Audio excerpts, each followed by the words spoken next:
The tanned sails of the barges drifting up with the tide seemed to stand still, in red clusters of canvas sharply peaked, with gleams of varnished spirits.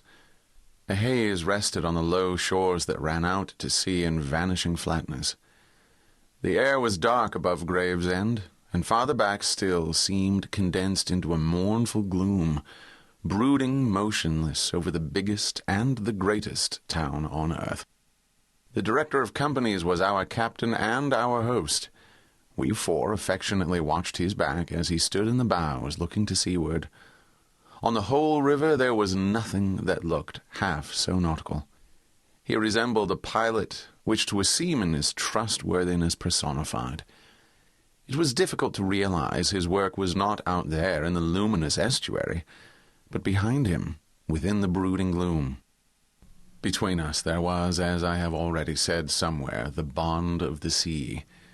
Besides holding our hearts together through long periods of separation, it had the effect of making us tolerant of each other's yarns, and even convictions. The lawyer, the best of old fellows, had, because of his many years and many virtues, the only cushion on deck, and was lying on the only rug. The accountant had brought out already a box of dominoes and was toying architecturally with the bones. Marlow sat cross-legged right aft, leaning against the mizzenmast. He had sunken cheeks, a yellow complexion, a straight back, an ascetic aspect, and, with his arms dropped, the palms of hands outwards, resembled an idol. The director, satisfied the anchor had good hold, made his way aft and sat down amongst us. We exchanged a few words lazily. Afterwards there was silence on board the yacht. For some reason or other we did not begin that game of dominoes. We felt meditative and fit for nothing but placid staring. The day was ending in a serenity that had a still and exquisite brilliance. The water shone pacifically. The sky, without a speck, was a benign immensity of unstained light.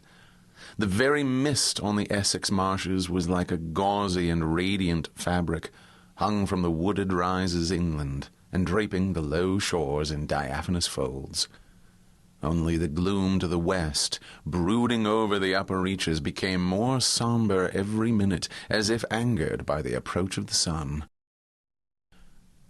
And at last, in its curved and imperceptible fall, the sun sank low, and from glowing white changed to a dull red without rays and without heat, as if about to go out suddenly, stricken to death by the touch of that gloom brooding over a crowd of men.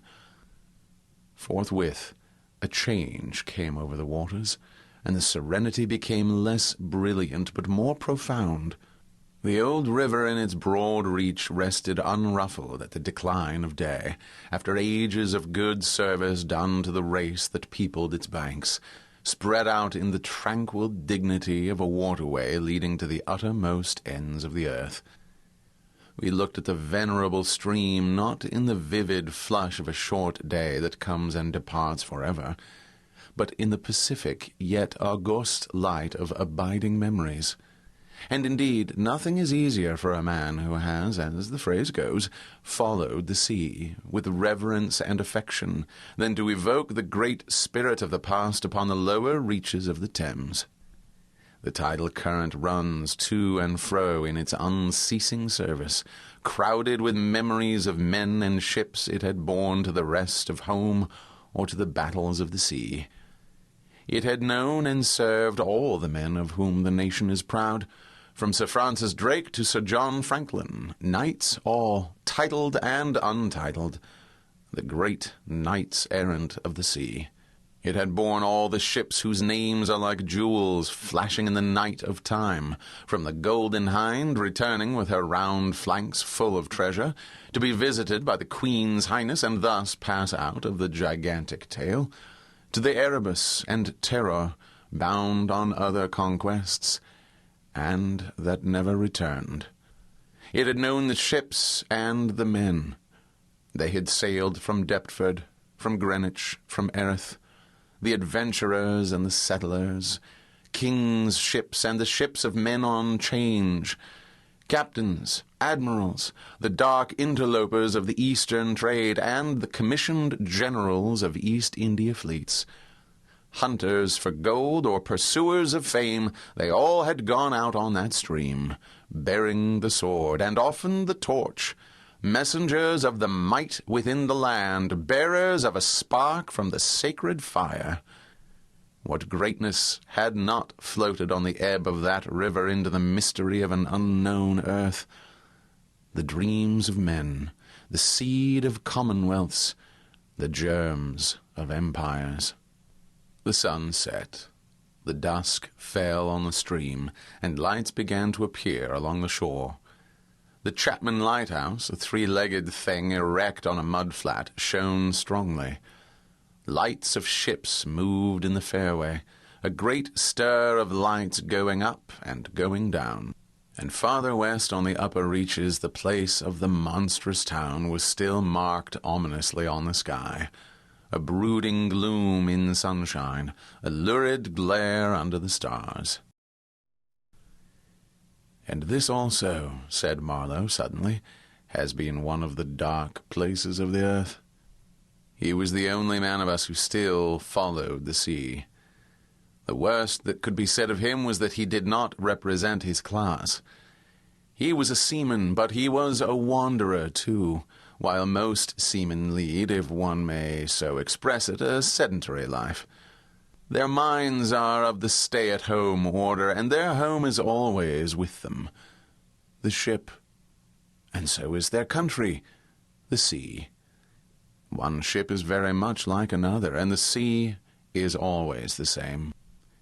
In the immutability of their surroundings, the foreign shores, the foreign faces, the changing immensity of life glide past, veiled not by a sense of mystery, but by a slightly disdainful ignorance. For there is nothing mysterious to a seaman unless it be the sea itself, which is the mistress of his existence, and as inscrutable as destiny. For the rest, after his hours of work, a casual stroll or a casual spree on shore suffices to unfold for him the secret of a whole continent, and generally he finds the secret not worth knowing. The yarns of seamen have a direct simplicity, the whole meaning of which lies within the shell of a cracked nut. But Marlow was not typical, if his propensity to spin yarns be accepted, and to him the meaning of an episode was not inside like a kernel, but outside, enveloping the tale which brought it out only as a glow brings out a haze, in the likeness of one of these misty halos that sometimes are made visible by the spectral illumination of moonshine. His uncalled-for remark did not seem at all surprising. It was just like Marlow. It was accepted in silence.